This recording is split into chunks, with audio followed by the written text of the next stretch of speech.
ဒူတာတေးတမရာကြီးကိုပြန်ဖမ်းတာနော်တမရာဟောင်းကြီးကိုပြန်ဖမ်းတာနော်ပေါ်သေးသေးမဟုတ်လက်ရှိသူ့သမီးကဒုတိယတမရကဲလက်ရှိနိုင်ငံတော်မှာသူ့ရဲ့သမီးဟာဒုတိယတမရအဲ့ဒါကိုဖလပိုင်းရဲတပ်ဖွဲ့ကပြန်ဖမ်းတယ်ဆိုတော့ဘုံစဉ်းစားကြည့်နော်အားလုံးပဲမင်္ဂလာပါ TN Channel မှာကြိုဆိုလိုက်ပါတယ်စဉ်းစားကြည့်မင်းအွန်လိုင်းဘယ်ပြေးလို့လွတ်တော့မလဲဟာသမလုံနဲ့အခုတမရဒူတာတွေဖန့်ခံရတယ်ဆိုတာဘလောက်တောင်ကြက်သိန်းဖြန်းဖြန်းထဖို့ကောင်းတယ်လဲဆိုရင်လက်ရှိသူ့သမီးကဒုတိယတမရသူ့သမီးငုတ်တုတ်ကြီးနဲ့ကိုဖအေကိုဖမ်းပြစ်တာနော်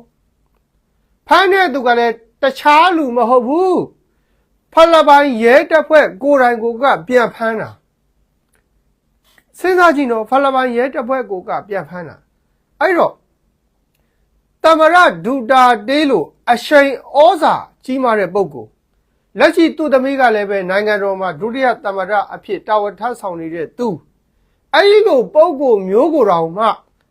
နော်ဖလပိုင်းရဲတပ်ဖွဲ့ကဖမ်းဆီးနိုင်သေးတယ်ဆိုရင်ဖမ်းဆီးပြီးတော့ ICC ကိုပို့ခဲ့သေးတယ်ဆိုရင်မင်းအွန်လိုင်းလိုကောင်မျိုးကိုထဲ့ကိုမပြောနေတော့မင်းအွန်လိုင်းကဒူတာတေးနဲ့ရှင်နှိုင်းစရာတော့မရှိဘူးဒူတာတေးဆိုတာမင်းအွန်လိုင်းတဲ့အများကြီးဩဇာအာဏာကြီးမားတယ်ဖလပိုင်းနိုင်ငံကိုတမရယာတူယူခဲ့တာနော်လက်ရှိသူ့သမီးကဒုတိယတမရအဲ့လိုဩဇာကြီးမားတဲ့အရှိန်အဝါကြီးမားတဲ့ပုဂ္ဂိုလ်ကိုယ်တော်မှဖလပိုင်းရဲတပ်ဖွဲ့ကဖမ်းပြီးတော့ ICC ကိုပို့ခဲ့သေးတယ်ဆိုရင်မင်းအွန်လိုင်းလိုကောင်မျိုးအနေစားချောင်းမဲ့ထင်နေတာဟမ်မင်းအွန်လိုင်းလိုကောင်မျိုးမကြောက်ဘူးထင်နေသလားဖလပိုင်းနဲ့မြန်မာခဲတစ်ပြစ်ပဲရှိတယ်နော် location လဲကြည့်ကြည့်ကိုဖလပိုင်းတို့ရိုက်ထည့်ပြီးကြည့်ဖလပိုင်းနဲ့မြန်မာခဲတစ်ပြစ်ပဲရှိတယ်မြန်မာနိုင်ငံသားကိုရောက်နေပြီ ICC ဖမ်းဝရမ်းထုတ်တဲ့ဒူတာတွေကိုဖမ်းပြီးတော့ ICC ကိုပို့လိုက်ပြီနော်အာဂျင်တီးနားကဖမ်းဝရမ်းထုတ်တဲ့မင်းအောင်လိုက်ဖလပိုင်းနဲ့ဘလောက်ဝေးလို့တော့ဟမ်ဖလပိုင်းနဲ့ဘလောက်ဝေးလို့တော့အဲ့တော့မင်းအောင်လိုက်ကြက်ကြက်သတိထားအခုဒူတာတွေဖတ်ခံရတာဒီမင်းအောင်လိုက်ဘလောက်တောင်ကြောက်လန့်နေမလဲဟမ်ကြောက်လန့်မနေမယ်ဒါတွေမကသေးဘူးဒါတွေမကသေးဘူးဘုံပြောပြမယ်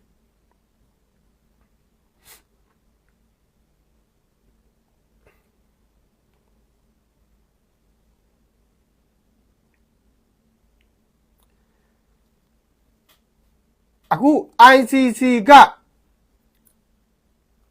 ပထမဆုံးဒီအာရှတိုက်မှာတမရဒူတာတေးကိုဖမ်းလိုက်တာဒီဒါဂင်းနဲ့စံချိန်တင်သွားပြီပထမဆုံးပဲမင်းအွန်လိုင်းနဲ့စစ်ဗိုလ်ချုပ်တွေကဒုတိယဖြစ်လိုက်တယ်ဒူတာတေးကအာရှတိုက်မှာ ICC ရဲ့ဖမ်းခြင်းကိုခံရတယ်ဒါပထမဆုံးပဲမင်းအွန်လိုင်းနဲ့စစ်အုပ်စုတွေကဒါဒုတိယမှတ်တမ်းဝင်မယ်ပေါ့ဗျာနော်ဒါကြောင့်မင်းအွန်လိုင်းကြက်ကြက်သတိထားတော့အဲကြောင့်ဘလောက်တောင်တန်ဝေကရเสียကောင်းလဲဆိုရင်တမရဒူတာတေးအာနာရှိခဲ့စဉ်တုန်းကသူ့ကိုဘယ်သူမှတော့မော်မကြည့်ရဘူးဟမ်အခုသူ့လက်ထဲမှာအာနာလည်းမရှိရောသူ့နိုင်ငံကရဲတပ်ဖွဲ့ကိုယ်တိုင်ကသူ့ကိုဖမ်းပြီးတော့ ICC ကိုပို့လိုက်တယ်ကဲဒါကြောင့်ယာဒူးအာနာသမုဒ္ဒရာရေဘွက်ပမာတဲ့ကဲသမုဒ္ဒရာရေဘွက်ပမာဆိုတာဘွက်ဆိုရေဘွက်လေးပွက်တယ်ဘာကြလဲဗျရေဘွက်ပွက်တာတစ်စက္ကန့်ပဲကြာတယ်သမုဒ္ဒရာရေဘွက်ပမာဘွက်ဟောအဲ့ဒီရေဘွက်ကလေးကတစ်စက္ကန့်အတွင်းမှာပဲဘွက်ဆိုပွက်ပြီးတော့ပျောက်သွားတယ်အဲ့ဒီလိုပဲယာရူးရှိနေတော့ဖိကောင်းမကျင်နဲ့နော်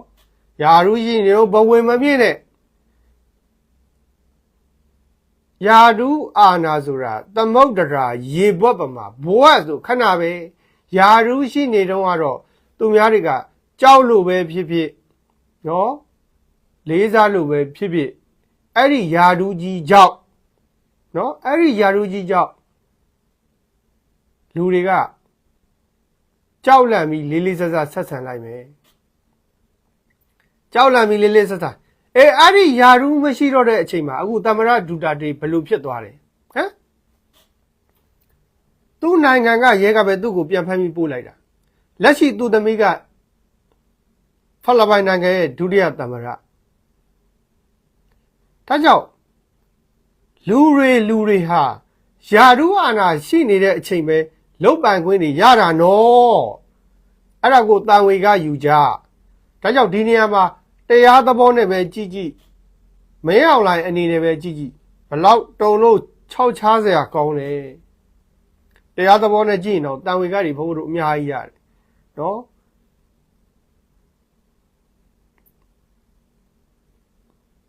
ယာရူးစည်းစိမ်ဆိုတာသမုဒ္ဒရာရေပွက်မပါဒေါ်နယ်ထရန်ကြီးပထမအကြိမ်သမ္မတယာရူးပြုတ်သွားတော့သူဘလောက်တောင်လှိမ့်ပိတ်ပြီးခံရတယ်စဉ်းစားကြည့်စမ်းအဲ့ဒီအညိုအတေးတွေနဲ့အခုဒုတိယကြိမ်သမ္မတဖြစ်တဲ့အချိန်မှာသူအဲ့ဒါတွေအကုန်ယာရူးတွေရှောက်ဖြုတ်ပြစ်ယာရူးတွေရှောက်ဖြုတ်ပြစ်ဒါကြောင့်မင်းစည်းစိမ်တို့ယာရူးအာနာတို့ဆိုတာသမုဒ္ဒရာရေပွက်ပမာပဲအခုဒူတာတေးကြီးဘလို့ဖြစ်သွားလဲဆိုတာဒါတရားသဘောနဲ့ပဲတန်ဝေကယူမင်းအောင်လိုင်းအတွက်ပဲကြက်သိန်းထတော်တော်ကြောက်စရာကောင်းနေပြီအခုလောက်ဆိုမင်းအောင်လိုင်းအိပ်ပျော်စားဝင်မယ်တော့မထင်ဘူးနော်အိပ်ပျော်စားဝင်မယ်တော့မထင်ဘူးအခုသမ္မတဒူတာတေးကိုဘာကြောင့်ဖိလစ်ပိုင်ရဲကိုယ်တိုင်ကဖမ်းပြီးတော့ပြန်ပို့ခဲ့တာလဲဆိုရင်လက်ရှိသမ္မတကဘွန်မာကိုတဲ့နော်နာမည်ကြီးကလည်းဘယ်လိုကြီးလဲမသိဘွန်မာကိုတဲ့လက်ရှိသမ္မတဘွန်မာကိုဆိုတာကဖိလစ်ပိုင်နိုင်ငံကိုနှစ်ပေါင်း20ကျော်နေဝင်လို့ပေါ့နော်ဖိလစ်ပိုင်နိုင်ငံမှာအရန်ကိုနာမည်ကြီးတယ်ဘယ်လိုနာမည်ကြီးတာလဲဆိုတော့နာမည်ဆိုးနဲ့နာမည်ကြီးတာနေဝင်လို့ပေါ့နော်အာနာရှင်အကျစ်ပြတ်ချစားတိုင်းပြည်အတွက်ဘာတစ်ခုမှမကောင်းတဲ့လူဆိုးကြီးပေါ့နော်ဖိလစ်ပိုင်နိုင်ငံကိုနှစ်ပေါင်း20ကျော်အာနာရှင်စနစ်နဲ့အုပ်ချုပ်သွားတဲ့လူဆိုးကြီးဖာရီနန်မာကိုရဲ့သားနော်လက်ရှိသမ္မတဘိုမာကိုဆိုတာနေဝင်းလိုပဲဖိလစ်ပိုင်နိုင်ငံကိုအာနာရှင်စနစ်နဲ့ဖိနှိပ်အုပ်ချုပ်သွားတဲ့ဖာရီနန်မာကိုရဲ့သားပဲဖြစ်တယ်ဟောဘိုမာကိုနဲ့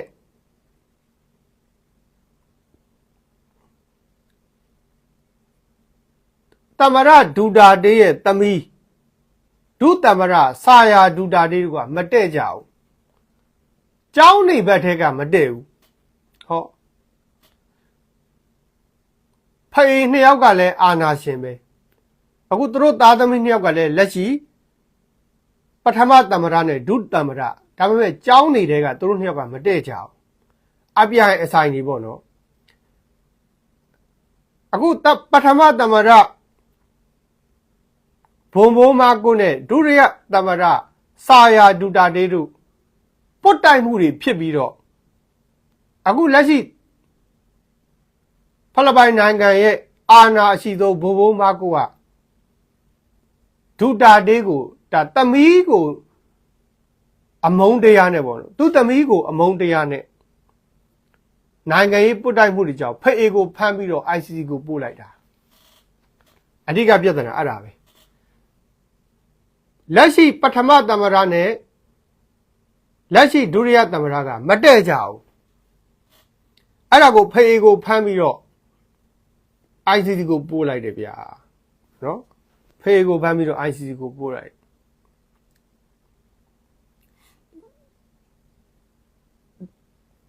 အခုလက်ရှိသမ္မတဒူတာတေးရဲ့သမီးဒုသမ္မတဆာယာဒူတာတေးကိုလွတ်တော်ထဲမှာဖြုတ်ချဖို့အတွက်အဆိုတင်သွင်းနေပြီပေါ့နော်အဆိုတင်သွင်းနေပြီလက်ရှိသမ္မတဒူတာတေးရဲ့သမီးဒုသမ္မတဆာယာဒူတာတေးကနော်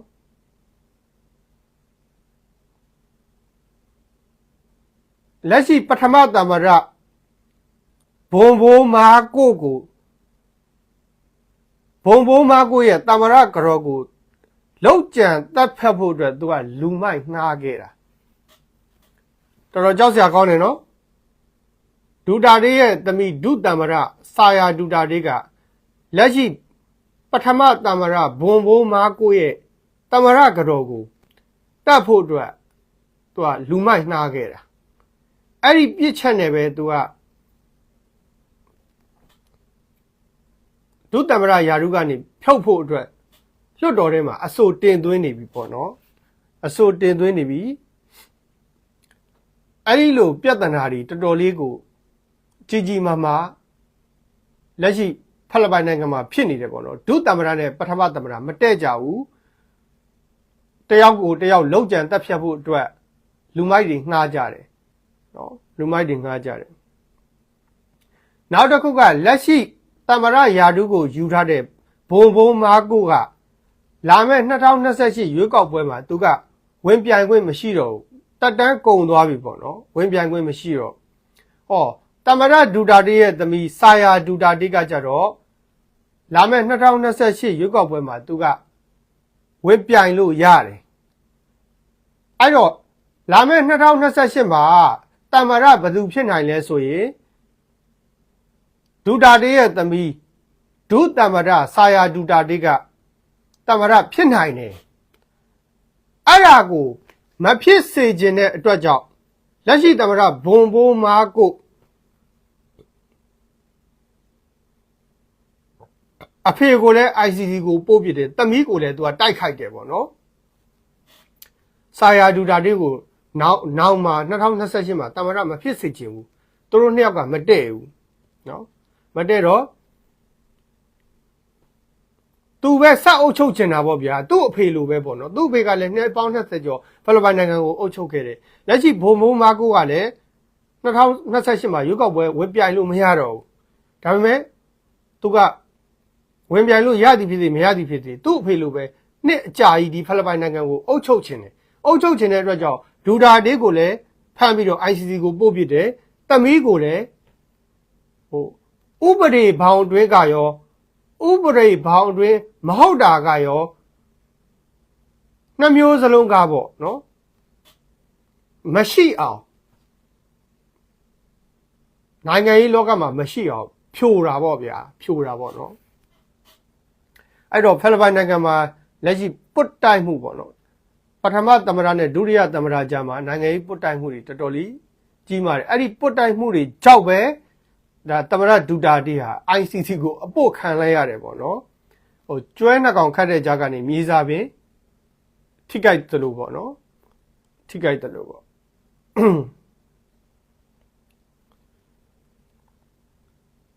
အခုမင်းအွန်လိုင်းစစ်တပ်ကသိထားရမှာက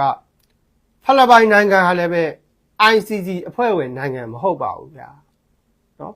2019ခုနှစ်တည်းကဖိလစ်ပိုင်နိုင်ငံဟာICC အဖွဲ့ဝင်နိုင်ငံတွေနှုတ်ထွက်သွားတယ်အဲ့တော့မင်းအောင်နိုင်စစ်တပ်ကလည်းပြောတယ်လေငါတို့က ICC အဖွဲ့ဝင်နိုင်ငံမှမဟုတ်တာငါတို့ကိုဖမ်းလို့မရဘူးအခုတမရဒူတာတေးလည်းပဲဒါ ICC အဖွဲ့ဝင်နိုင်ငံမဟုတ်ဘူးသူ့ဖမ်းသွားပြီလက်တွေ့အဲ့တော့မင်းအောင်နိုင်ကိုထောက်ခံတဲ့ဘောမတွေစစ်ဗိုလ်ချုပ်တွေဒါသူတို့အတွက်ဒါအိမ်မဆိုးပဲအခုလောက်ဆိုရင်သူတို့အိပ်ပျော်မှာတော့မဟုတ်ဘူးဟာငါတို့ယာရုမရှိတော့ရင်ဒူတာတေးလိုပဲငါတို့ကိုဖမ်းပြီးတော့ ICC ကိုကျင်းသေးပေါ့မြန်မာနိုင်ငံကပို့မှာသူတို့အခုလောက်ဆိုအိပ်ပျော်မှာမဟုတ်တော့ ICC အဖွဲ့ဝင်ဟုတ်တာတွေမဟုတ်တာတွေအတားတာအခုဒူတာတေးကိုလည်းဖမ်းပြီးပို့လိုက်တယ်ငါတို့ကိုလည်းကျင်းသေးပေါ့ဖမ်းပို့မှာဒီကောင်တွေအိပ်မပျော်တော့တော့ဘူးနော်အိပ်မပျော်တော့တော့ဘူးစစ်ဖို့ချုပ်တေး